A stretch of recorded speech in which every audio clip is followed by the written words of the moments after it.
Okay, give me 1 second. So share my PowerPoint.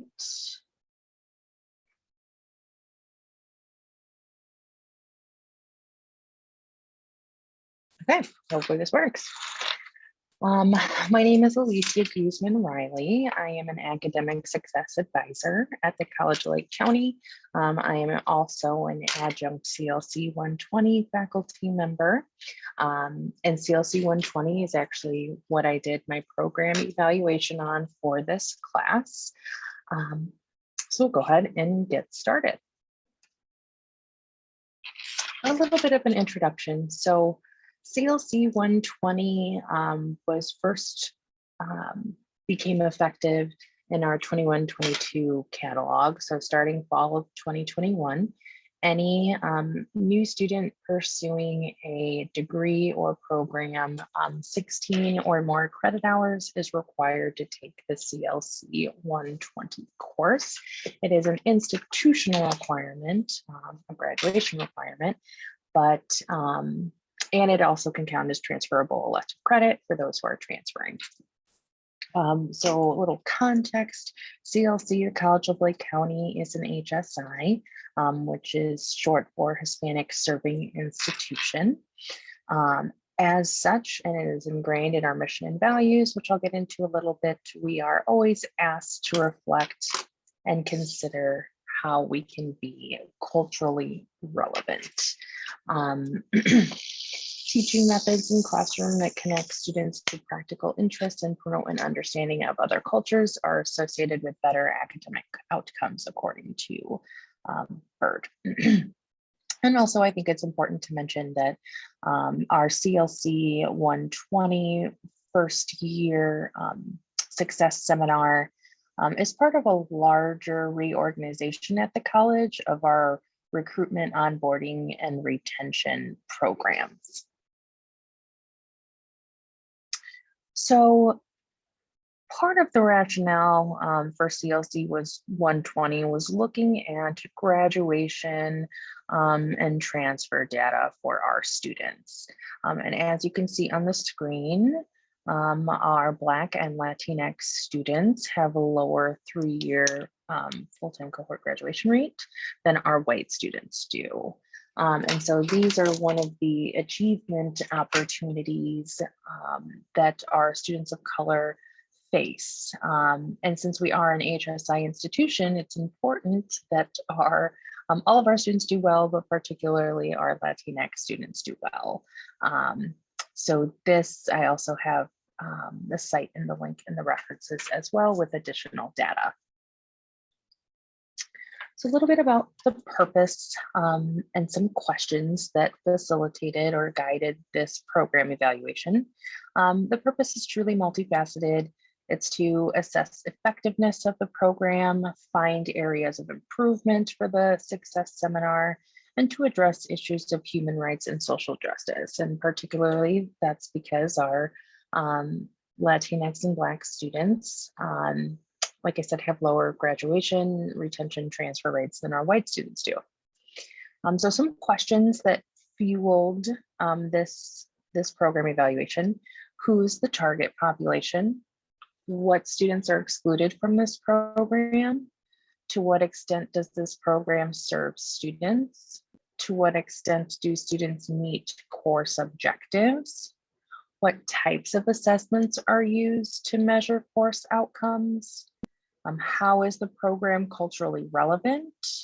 To what extent is the faculty diverse / represent the student population?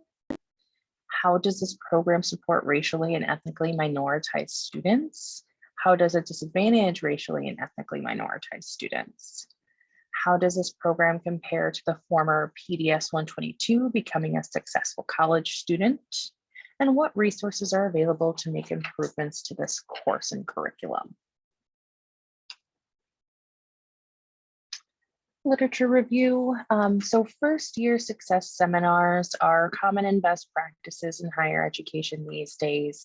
A success seminar, a seminar is essentially a small discussion-based course. And this allows the ease to make the course truly student-centered. When you have a small course, it also helps establish community, which is important for students. And most importantly, one of the critical aspects of a first-year success seminar is that it connects students to outside staff and resources, because learning doesn't just happen inside the classroom. As far as some information about HSIs, so institutions of higher education are giving this designation when 25% of their enrollment is Latinx students. There is some discussion in the literature about Hispanic serving versus Hispanic enrolling. So if an institution is referred to as Hispanic enrolling, it's usually in a derogatory sense, right? Because to serve Hispanic students is to ensure that they're successful, whereas enrolling is to get them in the door, but then we don't provide the supports to get those graduation and transfer rates that are comparable to their white peers.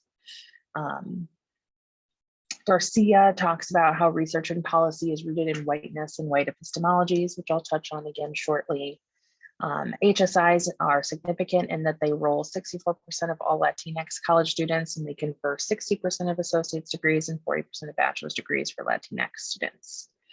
And some HSI's best practices include high touch points and opportunities for students, and the preservation of language and culture, according to Garcia as well. So we need to provide opportunities for students to interact with folks outside of the classroom, to get them connected to resources, and to provide some opportunities for them to share cultural experiences with their peers. Some background and program description information. So the College of Lake County is located in Grays Lake, Illinois. It is a northern suburb of Chicago, right on the border of Illinois and Wisconsin. We serve about 9,000 students, most of which are college credit bearing. That also includes adult education. The stakeholders are obviously Lake County residents, the Board of Trustees, staff, faculty, and the most important stakeholders, the students. CLC 120 College Success Seminar is 2 credit hours. Like I said, it is required for any new student pursuing a certificate or degree, 16 or more credit hours. And it is transferable elective credit if a student is pursuing a transfer program. Now, historically, we used to offer PDS 122, becoming a successful college student, 2 credit hours, transferable elective credit, but it wasn't required, and so it seldom ran. The topics for the CLC 120 Success Seminar include growth mindset, self-advocacy skills, college resources, college culture, financial literacy, and academic success strategies. So stuff like study skills, note-taking strategies, test-taking tips, etc. CLC 120 is also taught by full-time and adjunct faculty, mostly adjunct faculty. The full-time faculty actually used to teach our PDS 122 class as part of their contract, because they were considered academic counselors. And this CLC 120 Success Seminar is really connected to the academic success advisors. The CLC 120 faculty and academic success advisors kind of work collaboratively. Faculty might issue an early alert, and then the ASA is notified. There's also assignments during the class where students are to meet with their ASA, set up an appointment with us. So it's really intentional to hopefully better support our students. Some of the learning outcomes approved by Curriculum Commission or to demonstrate a growth mindset, demonstrate self-advocacy skills, apply academic success strategies, identify student success resources, critically examine students' role in college culture and society, and evaluate financial influences on student success. As far as the evaluation theory that guides or that I chose for this program evaluation, the transformative paradigm and social justice branch stood out to me. The transformative paradigm focuses on issues of addressing inequities in the name of furthering human rights and social justice. This also aligns with our CLC mission and values and pillars.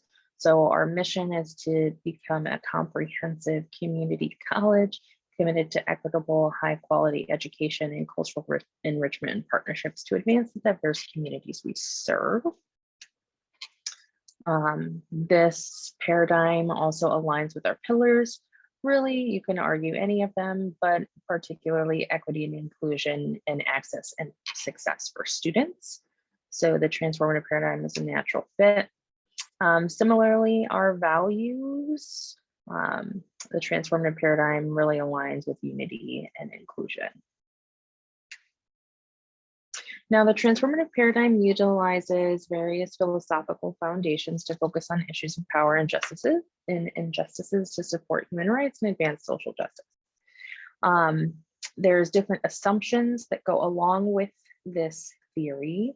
So essentially, it's important to be culturally respectful, to promote social justice, reciprocity, and recognize community strength and persistence. It's also important to understand that reality is complex and multifaceted. Perception is reality. And so someone's reality is going to be dependent on their values and identities, and those who have power and who have more power will have more privilege. Knowledge is neither absolute nor relative. It's socially and historically located within a complex cultural context. And so this makes me think about what I mentioned in the lit review as far as Garcia, and she talked about typically higher ed policies are made with the intent to help a group, but inevitably because it is created within a system dominated by whiteness, it's going to ultimately benefit white people, i.e. white students. And methods for this evaluation theory, mixed methods are great. They allow the opportunity to be reflective in different ways, which will appeal to more stakeholders. The conceptual or theoretical framework that really guided this program evaluation was critical race theory. Critical race theory does have some major tenets, and so I've listed those up here. Essentially, racism is a status quo. Racism is the norm. Interest convergence, so this is also what I had just mentioned too, and something that Garcia talks about is, there's an initiative to help certain students, but it ends up benefiting white students and not the intended group. Race is a social construction. Now, while race might be a social construction, racism that people feel is very real. Critical race theorists, you have to acknowledge the importance of storytelling because perception is reality, as talked about in the transformative paradigm. So it's always important to also look for counter stories, so that way you're not always following the grand narrative.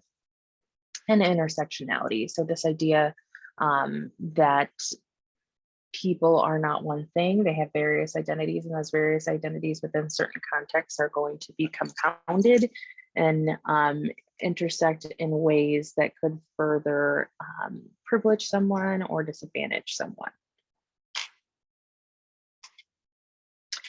So as far as the design for my program evaluation for CLC 120, I decided to do a case study again because it works well with the transformative paradigm.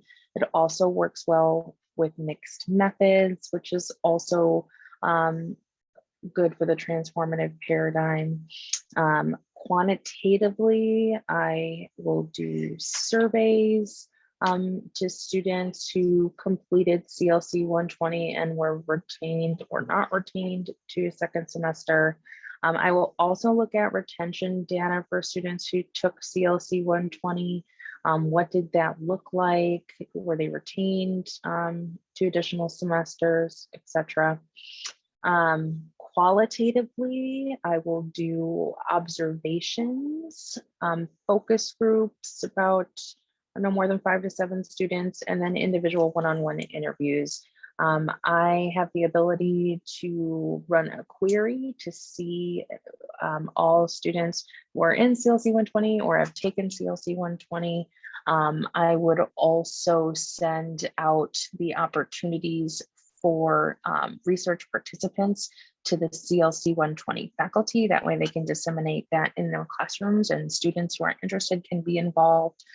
So that's another way other than just my sending an email to students directly, because students don't always answer emails. And so I would transcribe everything, read, review, start coding, make a code book. From my code book, I would come up with themes, and then I would synthesize everything into a report and share that with various stakeholders. So my colleagues, but most importantly, the students and faculty who I've interviewed as well, to see if I captured the kind of essence of what they talked about. And then I would make any adjustments as needed and make an report or get ready for some sort of presentation. And here are some references that I cited during this presentation. Thank you.